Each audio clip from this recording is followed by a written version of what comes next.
Time of the week, time for Geek Speak. And today we are talking about website security. Obviously, we're going to be talking a lot about WordPress because it's generally one that, while it's very open, it also means that it's more open to vulnerabilities and other issues. But I think a lot of the principles that we're going to talk about today with WordPress is going to transcend to pretty much whatever platform you're on. But yeah, WordPress is a good one to use as a jumping off point. Anyway, my name is Phelan at Seymour Digital Media. And I'm Greg McKinnon with Original 72 Creative. I think once a year, we're pretty much talking about this because there's always different parts of security. And it's one that I know you and I have run into with clients. There's always some sort of security issue with some clients. And I would say the first place to get started with that, talking about that, is the making sure your plugins are up to date. I think that is a big one that tackles like a lot of the issues that you're going to run into. Yeah, it's pretty much, I would say, 85 to 90%, maybe even higher. If someone hacks your site or is able to get in through some vulnerability by unpatched theme or plugin or WordPress itself. Top of the list, obviously, is to keep your WordPress up to date, keep your themes up to date, and keep your plugins up to date. If you do that simple process, you will be doing yourself a big favor by keeping yourself already at that 90% D level. Just in that simple process.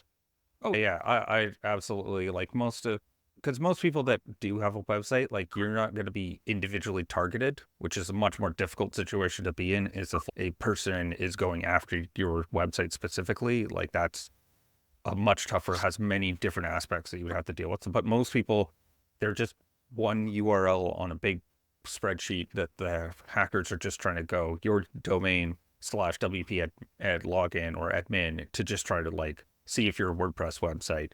That's the first one. So most people, it's just you're just getting swept up in a net, and most of those attacks can be solved by just keeping your plugins up to date.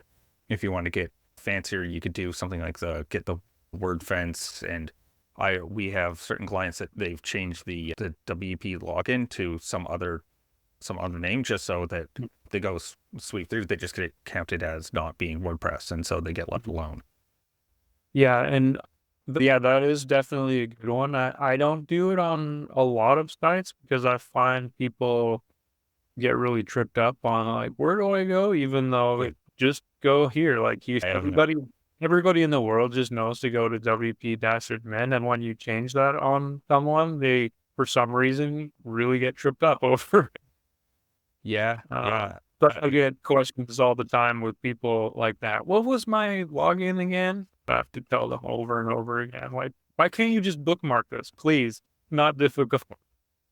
Yeah, yeah, it's definitely one. Yeah, clients get really weird if you change a little bit in their user flow that they just fritz out and just have our. The other thing, along with changing the default login, which is highly recommended, because that's like every person trying to get into a WordPress site knows the admin is at WP. Yeah. So you type that after your domain, you'll find it. So if you eliminate that, that's huge. The other thing is changing the default admin user that gets created in WordPress, because probably first or second after the finding the login is them trying the default user that typically always gets created for a WordPress site. So eliminating that as well will help with people just trying to find that and try to brute force the password to get access to your site. And that also leads me to another one. It's like having like word fence, a plugin or something like that that limits the number of attempts that people can make before there's a lockout. I know there's some hosting, like we have some clients on Flywheel, which is part of WP Engine, and so they by default limit the number of times you can try.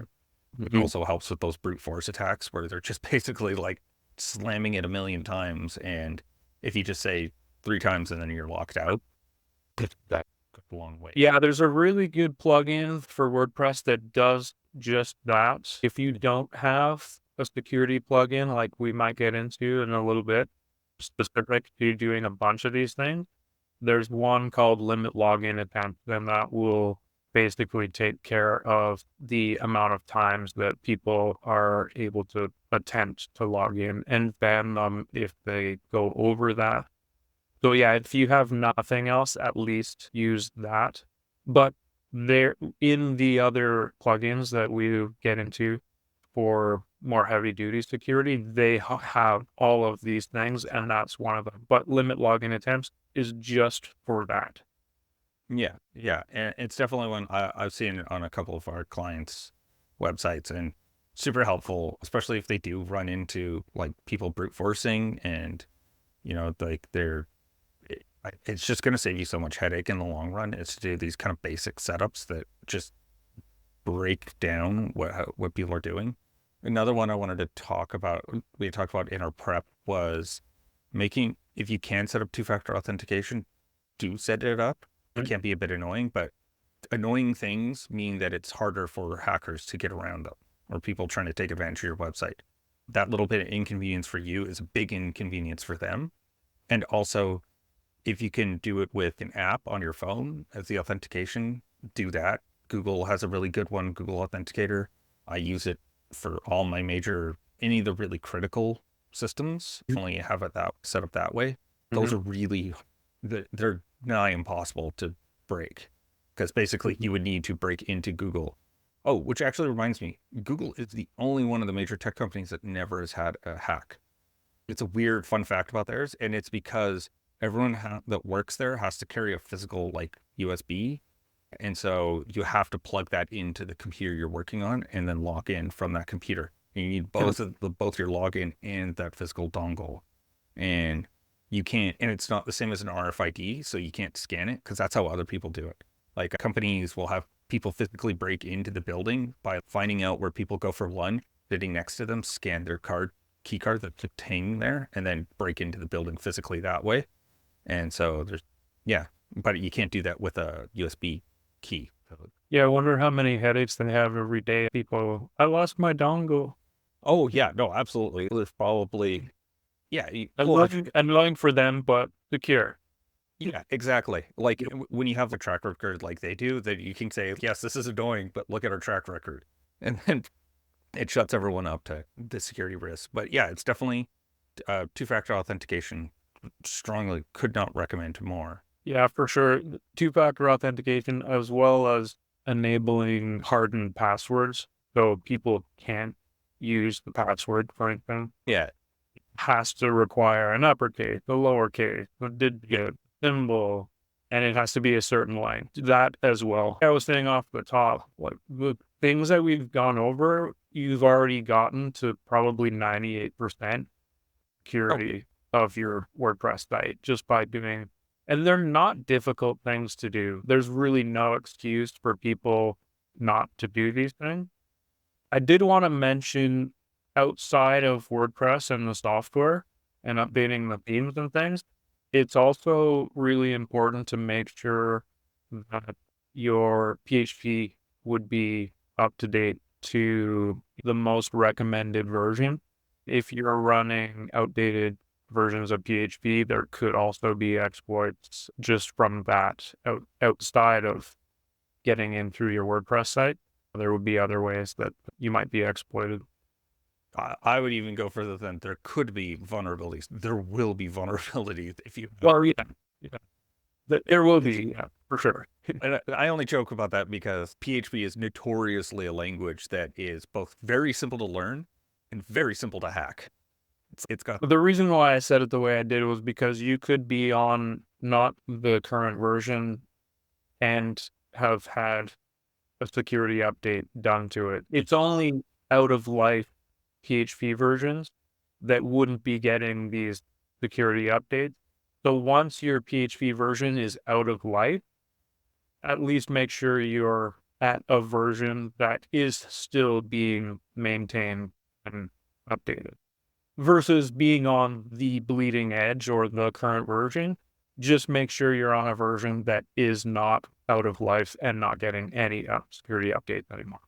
No, I totally agree with you. I was just being a little like reminding people that PHP, while it's very useful as a coding language, it's also very vulnerable and has a lot of well-known security issues that it has to deal with as like just a Yeah. coding language in general. So it's definitely one that's why there's so many updates for it.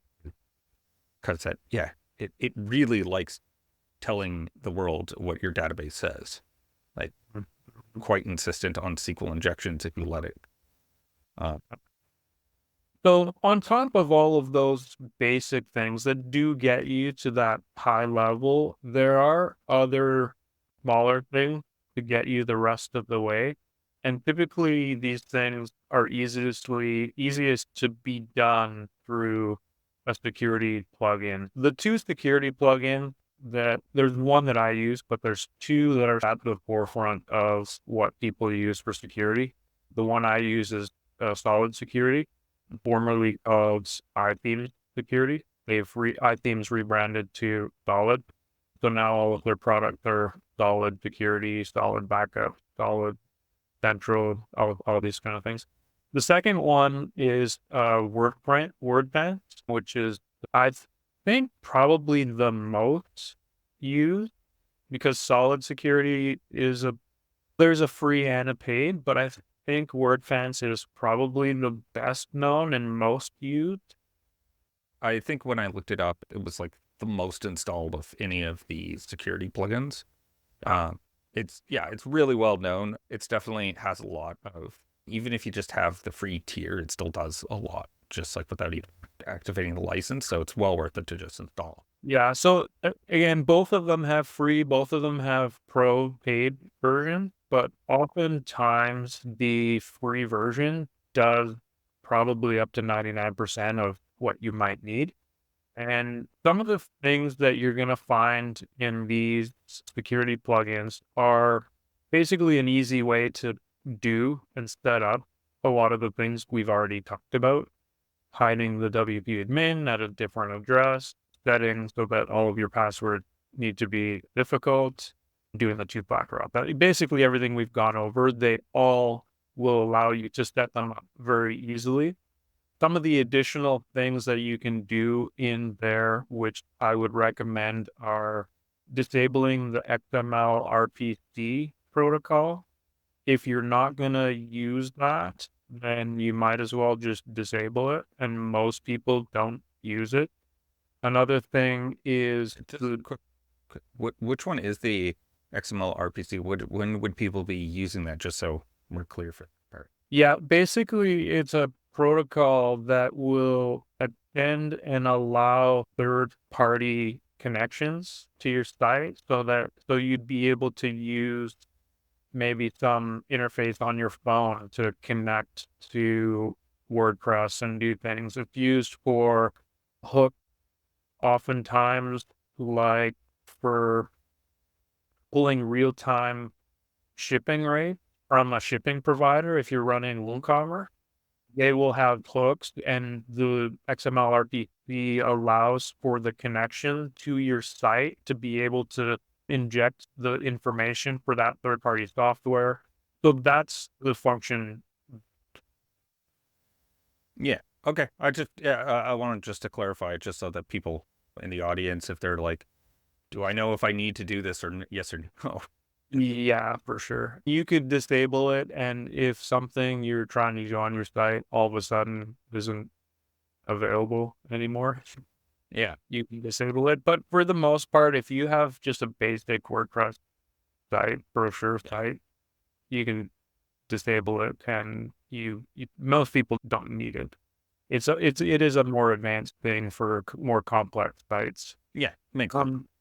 Something else that it does very easily is it will harden and take away the ability to access files or write to files like your WP config.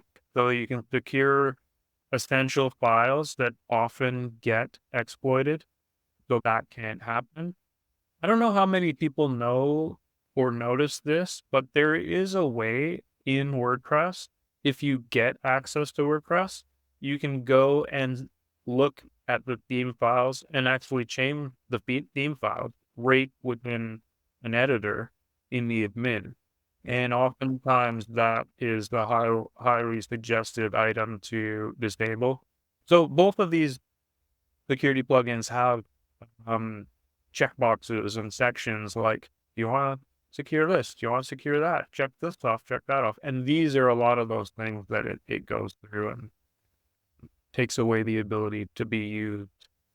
I will say that I use that editor feature a fair bit for some of my clients that have, like, we've got a custom coded theme, and I put my head in my hands and go, great.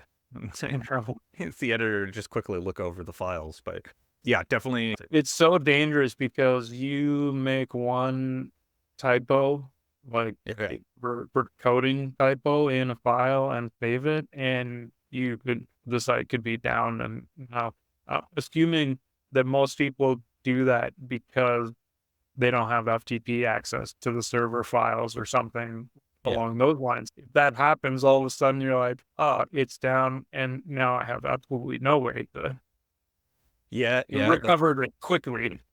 Yeah, the little backups are your friend. That's another thing, is always having a backup of the website. But yes, I've may or may not have done that by accident a few times. Or I went, what happens if I remove this snippet? And then I broke the page. Okay, just got to put that little back in there. Actually, it got me thinking, like a little Proustian reverie of talking about people writing stuff to the database.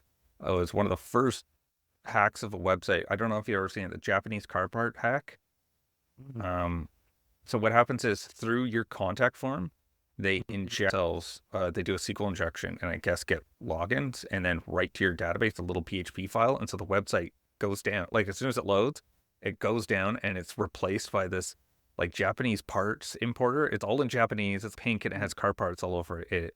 It was like almost 10 years ago that I dealt with that. But yeah, it's definitely a fun one to make you go through each file and figure out, like, why is this happening? And then I figured it out, and they wrote a PHP file in it and said, when the page loads, load this instead of the website. And yeah, that's why it's secure. Oh, that also reminds me, we forgot the most basic thing for this as well. Make sure you have an SSL certificate for your website. Sorry, it's just so basic that I was like, and I'm right now in the middle of actually generating one on a website that's hosted on AWS. And so I'm having to go through that. And so it just came back to me that I'm like, yeah, make sure you're secure, your website, because if you log in and you're not secure, that means your username and password are flowing across the internet that anyone can go see because it's encrypted. Not that I forget, I always remember, but I also sometimes think, who doesn't have an SSL these days? Like, everybody, like, it's been such a standard for so long, ever since Google was like, we're going to show a warning if you don't have an SSL on your site. It's not going to show and stuff like it. It really forced everybody to be like, why am I getting this? Okay, I'll put an SSL on there. So every site pretty much has an SSL. And if you don't have an SSL, it's basically because you put up a site maybe on your own and you don't know, and you think, I don't have anything secure, so like, why do I need to bother with this? But yeah, it's famous last words. Yeah. And I will say a big shout out to Electronic Frontier Foundation and Mozilla Foundation, who were instrumental in creating Let's Encrypt, which is the free service that they paired with Google to then get it for everyone. So big shout out to them to thinking about the end user and getting this free service that everyone can use to generate SSL certificates, because it used to be a big money maker for, not a big money maker, but it was still like they charge you $100 to do it. And oh man, I remember back when I first started, we did SSL. SSL certificates were like $300 to $500. Like, they were expensive. Yeah, and for something that generally is like not like there's a reason why Mozilla and EFF were able to do it for free, and it was because it actually wasn't that as complicated. If you just ran this, like, you had a special server and it ran like a hashing code for you, and then so it's definitely, yeah, we're living in a much more secure landscape than I think we've ever have, which is good for most end users, that it's super easy for you to secure your website by just doing some basic steps. So I think that's 2024 to have it a much better frontier for all these things. I think it's good for average people that are starting a website and getting out there. And on top of having the SSL, make sure it's enforced. Don't, because there are some sites that have SSLs, but you can still go to the non-SSL. So there's a way that you can force the loading of the SSL so that nobody can actually get to the non-SSL version of your site. And I can't remember the plugin name for that, but there is a plugin to do that. Force I'll try to. Force HTTPS. I remember I did that. It was the plugin I That used. Yeah, and there's Force SSL as well. So there's maybe it might be Force SSL that I was thinking, but there's probably a couple of them. But there are plugins that will do that for you. Again, if you go with these security plugins like Solid or WordPress, they have the option in there to easily turn the auto SSL or the Force SSL on. Some of the other things that you'll find in the additional stuff that you'll find in these plugins is things like scanning, periodic scans of your site. You'll be able to set that kind of stuff up. You can set up firewalls to ban IPs and things like that. Obviously, the network brute force, which we talked about, could be set up. And there are I think I mentioned some of these already, but some of the system tweaks, aside from hardening some of the important files, you can limit the fact that PHP can't be executed in certain directories, which is another big one, because a lot of times when sites get hacked, PHP files get placed in random places where CSS is, or JavaScript files get placed in certain places, eliminating the ability for those files to even be able to execute in certain directories is another easy way to set up some security. Mm-hmm. Yeah. I think that's a big one as well. Yeah, just make sure that it's limited in its scope and where it can act and where it can do certain things. I think is definitely a smart play. I had a deep and meaningful thought that has now evaded me. I obviously wasn't that deep and meaningful, but I was thinking, because the other one that we were talking about when we were starting this is like people who really should be concerned about need to take the security the most serious. I think when we were talking was e-commerce companies. So that's very dangerous to not be secure in getting access to the back end, because when I worked at Shopify, I saw someone who they were not very secure. Someone got a hold of their password and they went into their website, and the only thing they did was change the Stripe account number. And so the website was making money, but it wasn't making money for the store owner. And it just went directly to whoever had hacked the website. Now, I don't know what resulted in that part of it, but it's definitely simple changes like that can be huge impacts on your business, because anything that involves money, anything that involves the payment, to just tweak it so it goes over to someone else's account, that's going to be huge. And so definitely the one group of people who need to take this the most seriously are in e-commerce.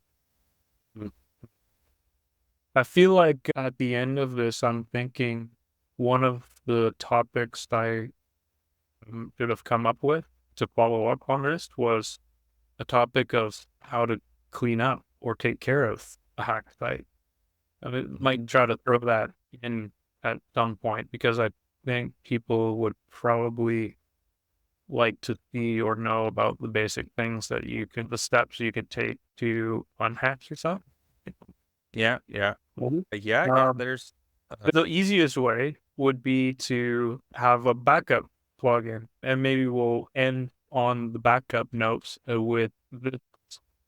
Basically, there's a couple of backup plugins, and it's recommended to use a backup plugin to keep backup of your site, because if something does happen and you have a backup, you could easily restore from a clean version of a backup to easily fix that whatever problem might have come up, whether it's the entire site or if it's only certain files or a certain plugin that went awry. Having backups of the entire thing to restore, or even just a small section, is worthwhile. And that would be your easiest solution to a major hacked site, is to basically just pull one of your backups, throw it back in place, and then make sure you update and take care of whatever it was that was exploited so that it can't be done again. Yeah, no, definitely big thumbs up for me for getting a backup plugin like Updraft is the one I use. Very Mm-hmm. simple to get started, very simple to get set up, and has saved my bacon more than a few times on when, something an update was not supposed to happen, or when it did happen and broke everything. Stuff like that even if it's not necessarily a hacked website, but you make a major change to the website, and then it turns out that it wasn't quite configured properly and the website's down, at least you can then revert back to one where it was working. And so that's definitely big recommendation on my part for security, because even if you lose control of your hosting or whatever, then at least you have the files. You can go to start a new account, get it up, reconnect the domain. At least you have the ability to get back up relatively quickly. You may be down for a day, but at least you have something to work with where you're not completely hosed. Yeah, like you say, it's one thing to have a backup plugin and backup being created. It's another thing to make sure you're storing those backups offsite, because in that situation you just came up with, if you lost access to the server, or the server went away completely and you were storing backups on that server, your backups are gone too. So you're still out of luck. Yeah. So the importance of storing the backup offsite is important for sure.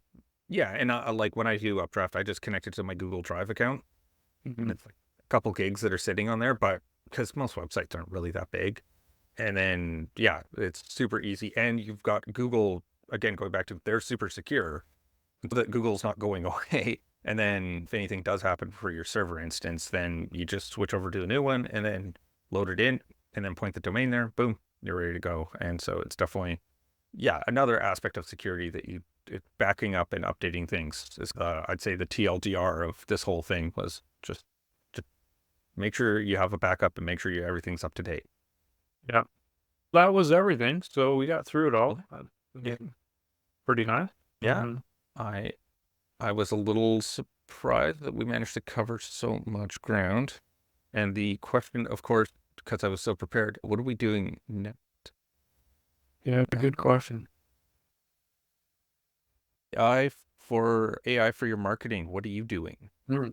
Mm. And that's going to be with myself and Pat. Cool. Look Uh, forward to that. yeah, it should be very interesting. And yeah, and then we will see you guys then. Find us in Cyberpunk Marketing Mixer group if you have any more questions, want to continue the conversation. My name is Phelan. And I'm Greg. Thanks for joining us. Bye.